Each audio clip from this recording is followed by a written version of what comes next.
नमस्कार। हम लोग बात कर रहे हैं स्कूली लेक्चरर की परीक्षा के बारे में और असिस्टेंट प्रोफेसर की परीक्षा के बारे में। और मैंने जो वीडियो बनाए थे उसमें कुछ लोगों की टिप्पणी थी कि आपकी पुस्तकों में कुछ में ही है, इसमें से एग्ज़ाम में नहीं आएंगे और कहीं और से एग्ज़ाम में आएंगे। चलो अच्छा, उनको अगर मालूम है कि एग्ज़ाम में कौन सी किताबों से आते हैं या किसके नोट्स पढ़ने से आते हैं तो उनको वही पढ़ना चाहिए। वो वीडियो देखते क्यों हैं? मेरा वीडियो देख के अपना समय ख़राब ना करें। अगर आपको पहले से पता है कि कहाँ से पुस्तकों में से आना है, कौन सी किताबों से आना है, कौन से नोट्स पढ़ के पास होना है, तो हो जाओ पास। यहाँ पर आने की क्या ज़रूरत है? कोई आवश्यकता ही नहीं है। यहाँ पर उस वीडियो को देखने वाले वही आए जिनको पता नहीं हो कि किस किस किताब को पढ़ने से, किस नोट्स को पढ़ने से पास हुआ जा सकता है।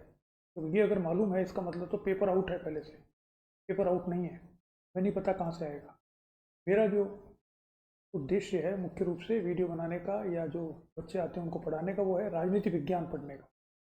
पॉलिटिकल साइंस के टीचर बनने वाले हो, चाहे स्कूल में चाहे कॉलेज में, तो आपको पॉलिटिकल साइंस आनी चाहिए, ये मेरा मानना है। सवाल कौन सा कहाँ से क्या आता है ये सेकेंडरी है। तो वो कहते साहब आप ये बात करते हो लेकिन हमें तो पास होना है। तो भैया पास होना है तो तुमको पता है कि कैसे पाना हो? तुमको पता है तो तुम बन ही जाते ना अब तक। बन जाओ। कि मेरा वीडियो देख के अपना समय क्यों ख़राब करते हो और इस पर लिख लिख के नोट्स लिख रहे हो या मेरे को व्हाट्सएप कर रहे हो? इसलिए देखिए, मैंने पहले भी बताया और मैं फिर बता रहा हूँ आपको कि मैं आगे से, अब चूँकि समय कम रह गया, तब मैं कुछ बड़े बड़े वीडियोस अलग अलग मुख्य जो टॉपिक्स हैं उस पर बनाऊँगा और वो आपके साथ साझा करूँगा। आधे घंटे घंटे भर का वीडियो एक इस टॉपिक पर, और उसमें विस्तार से उस टॉपिक के बारे में बात की जाएगी, जिसको आप देख सकते हैं। उसमें बहुत से सूचनाएं भी होगी जिसको अगर आप देखें तो हो सकता है उसमें से सवाल आ जाए या न आए, ये तो आपके ऊपर है, लेकिन उसमें सवाल आ सकते हैं।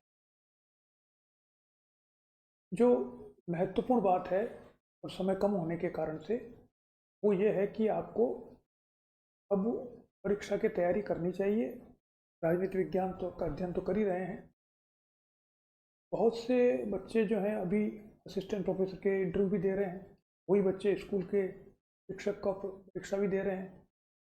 उनमें से कुछ बच्चे कुछ वापस से देने की तैयारी कर रहे हैं। अगर पास हो जाते हैं तो अच्छी बात है। तो अब समय आ गया कि आप पॉलिटिकल साइंस का अध्ययन करें और साथ में जो तथ्य हैं वो भी उससे जोड़ने की कोशिश करें।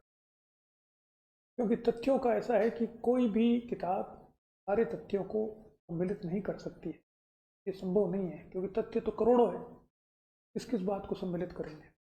तो जब तक आप समझ नहीं लेते हो सब्जेक्ट को और उसको समझने के बाद किसी तथ्य पर लॉजिकली नहीं पहुंचते हो, जब तक कि तथ्य बहुत ही स्पेसिफिक नहीं हो, तो आप उस सवाल का उत्तर सही नहीं दे सकते। तो किसी भी टॉपिक में जो सवाल आते हैं उस तक लॉजिकल पहुंचने के लिए कुछ चीज़ें जानना ज़रूरी है और कुछ तथ्यों को याद करना भी ज़रूरी है।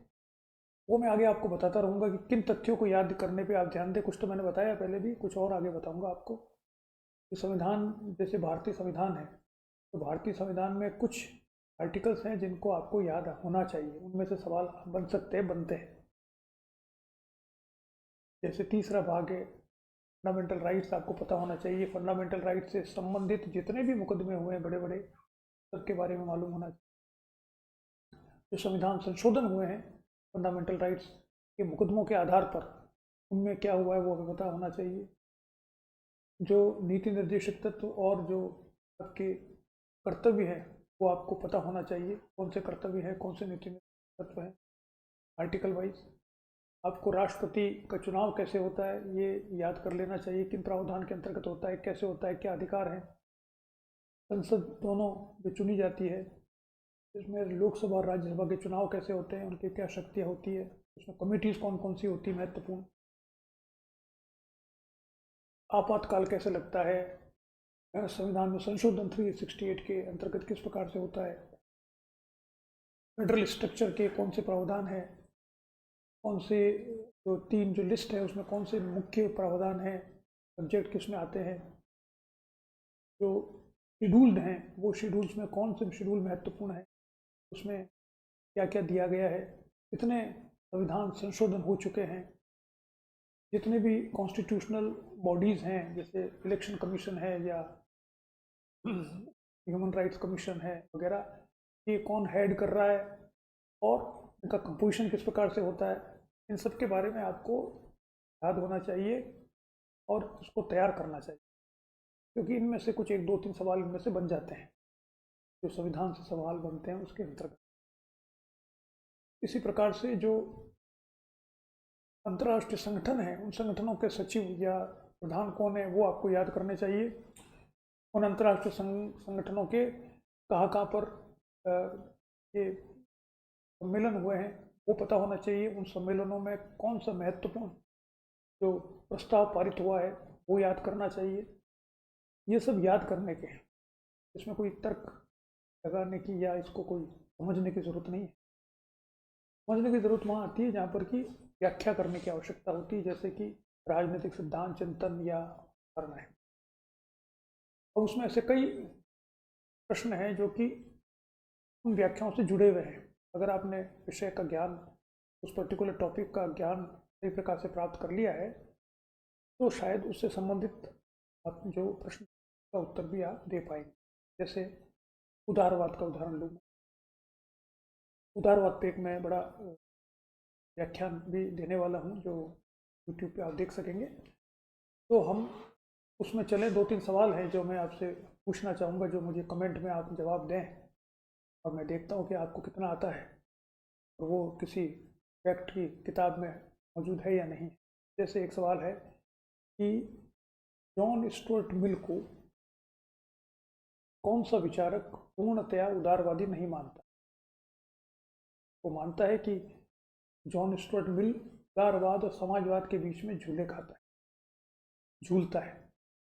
कौन है वो विचारक जिसने ये टिप्पणी करी है जॉन स्टुअर्ट मिल पे, जबकि हम लोग मानते हैं जॉन स्टुअर्ट मिल उदारवाद का बहुत बड़ा प्रतिपादक है। सामान्यतः हम पढ़ते हैं, पढ़ाते भी हैं कक्षा में, और आपने पढ़ा होगा कि जब उदारवादियों के नाम दिए जाते हैं तो लॉक के बाद में सबसे बड़ा नाम जॉन स्टुअर्ट मिल का आता है।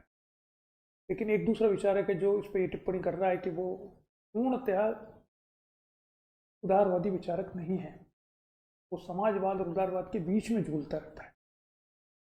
इसी प्रकार से दूसरा सवाल है मैकियावेली पर, कि मैकियावेली के बारे में किसने कहा है कि उसने मूल्य सापेक्षवाद स्थापित करके उदारवाद की राह प्रशस्त की, यानी ही से प्रोटो लिबरल।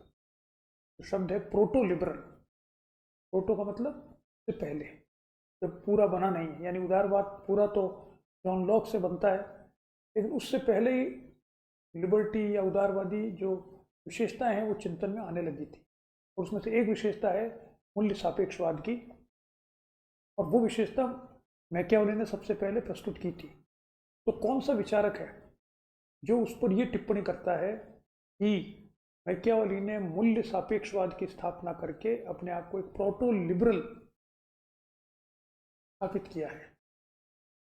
इसी प्रकार से एक और सवाल है, तीसरा सवाल, कि कौन ये मानता है, कौन सा विचारक, कि स्वतंत्रता शिक्षा से प्राप्त होती है?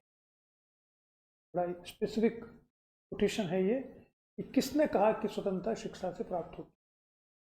ये 3 सवाल मैंने आपको दिए, इन तीनों का जवाब तो देखिए और मेरे कमेंट्स में डालिए।